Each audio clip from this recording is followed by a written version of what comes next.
오늘 이 말씀을 가지고 육체의 소욕과 싸우는 방법, 육체의 소욕과 싸우는 방법이라는 제목으로 잠시 말씀 전하고 또 찬양 드리고 기도하겠습니다.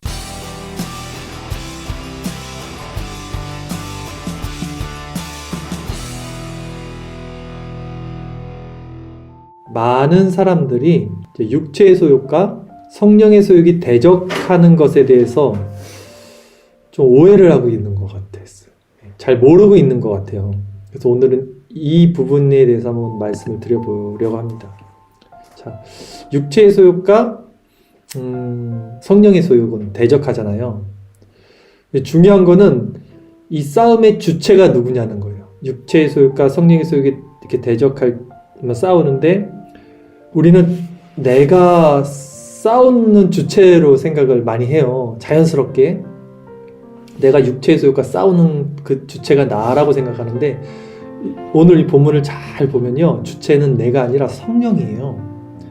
그리고 나는 이제 그 성령을 그저 따라 행하게 나갈 뿐이에요. 왜냐하면 여기 보시면 그리하면 육체의 욕심이 이루어지지 않게 된다 이랬어요. 본문에서 바울이 이게 말하는 건데, 너희가 만일 성령의 인도하시는 바가 되면이라고 전제를 말해요. 그러니까 성령의 인도하시는 바가 되면에서 주체는 내가 아니라 성령인 거예요. 예. 그렇게 되면 이긴다는 거잖아요. 너희가 성령을 따라 행하면 성령이 너희가 원하는 것을 하지 못하게 한다 그랬어요. 그러니까 우리가 원하는 것은 항상 죄입니다. 그렇죠? 근데 우리가 성령을 따라 이제 행하게 되면 성령이 너희가 원하는 것을 하지 못하게 된다. 이게 무슨 말씀이냐면 이제 육체의 소욕을 억제하려고 우리가 스스로 주체가 되어서 어떤 율법적으로 고행을 하는 형태가 아니에요. 우리 신앙생활은 자꾸 이게 싸우려고 해. 내가 참으려고 하고 막 이겨내려고 하는데 막 이제 허벅지 막 바늘로 찌르듯이 자기 자신을 치는 거예요. 우리가 막 그게 아니라 이제 이거는 뭐냐면요, 금욕주의. 카톨릭에서도 했던 금욕주의잖아요. 루터가 했던 거. 무릎으로 막 계단 올라가잖아요. 우리가 이제 율법적인 고행으로 내 겉사람과 싸우면 이거는 또 다른 겉사람 소욕 안에 거하고 있는 상태일 뿐이에요. 예를 들어 볼게요. 부정적인 생각이 딱 들었어요. 그럼 이제 어떻게 해야 되냐면 우리는 답을 알죠. 그리스도를 바라보는 게 정답이잖아요. 부정적인 생각이 들면 그리스도를 바라봐야 돼요. 이게 다예요. 이게 원리잖아요. 이게 겉사람과 싸우는 원리인데, 근데 많은 사람들은 어떻게 하냐면 부정적인 생각이 들어오면 부정적인 생각과 싸워서 그것을 몰아내려는 시도를 하게 돼요. 사람들이. 그러니까 내가 부정적인 생각을 하지 말아야지 이렇게 하는 거예요. 이렇게 그 문제에 집착하는 거예요. 그게 부정적인 생각인 거예요. 그게 그 자체가. 예. 포인트를 딱 잡아야 돼요. 여기서 이 무엇이 문제인지를 우리가 딱 캐치를 해야 돼. 지금 그러니까 생각을 멈추고 그리스도를 바라보는 거예요. 생각을, 내 자아를 묵상하는 게 아니라 문제를 바라보면 그냥 문제에 빠지는 거예요. 그 순간. 그리고 그 안에는 자유가 없고 절대 그것으로는 이 겉사람의 소욕을 이길 수가 없는 거예요. 해결점은 우리의 시선에 돌리는 거예요. 그래서 문제에 몰두하지 않고 그 문제를 바라보지 않고 그 문제와 싸우지 않고 그리스도를 바라보는 것. 문제에 주목하는 것이 나에게 주목하는 거예요. 나에게.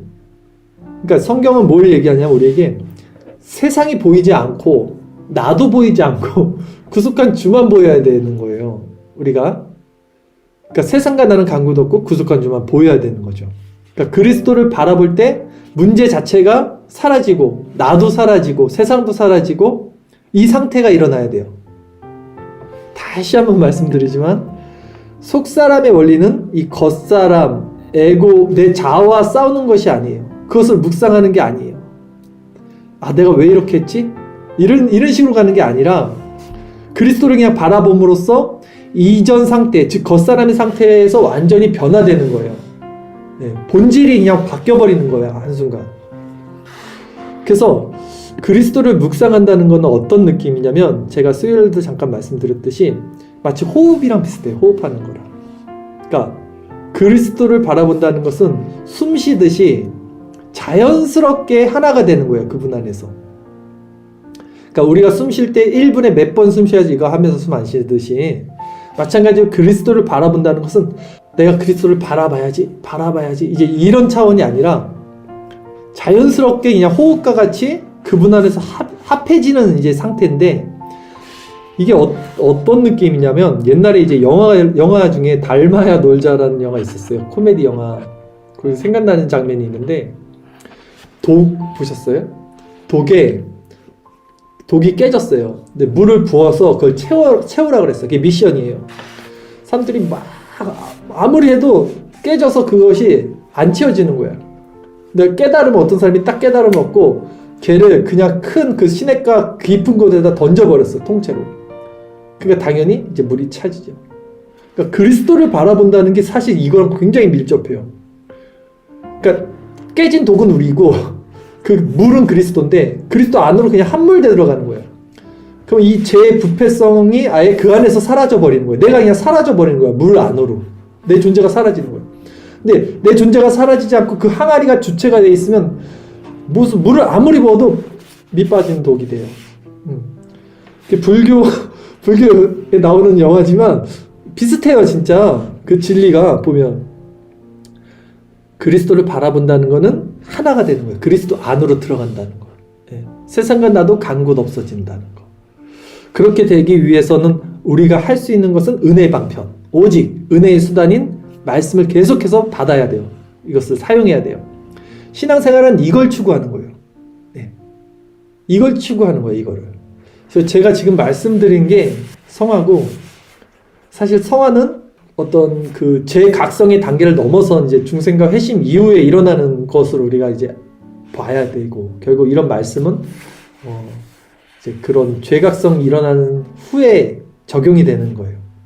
하지만 그럼에도 이런 말씀은 죄각성 이전이든 죄각성 후든 중생과 회심을 경험 전이든 경험을 했던 다 유익한 것도 하나님 말씀이기 때문에 마찬가지죠.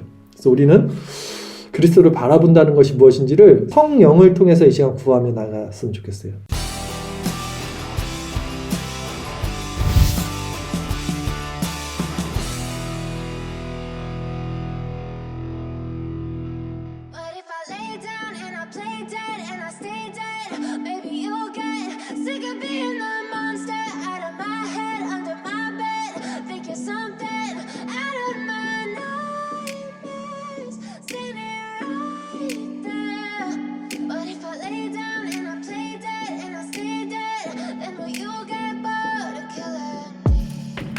Silhouettes of you are like a taunt. Never really know just what you want.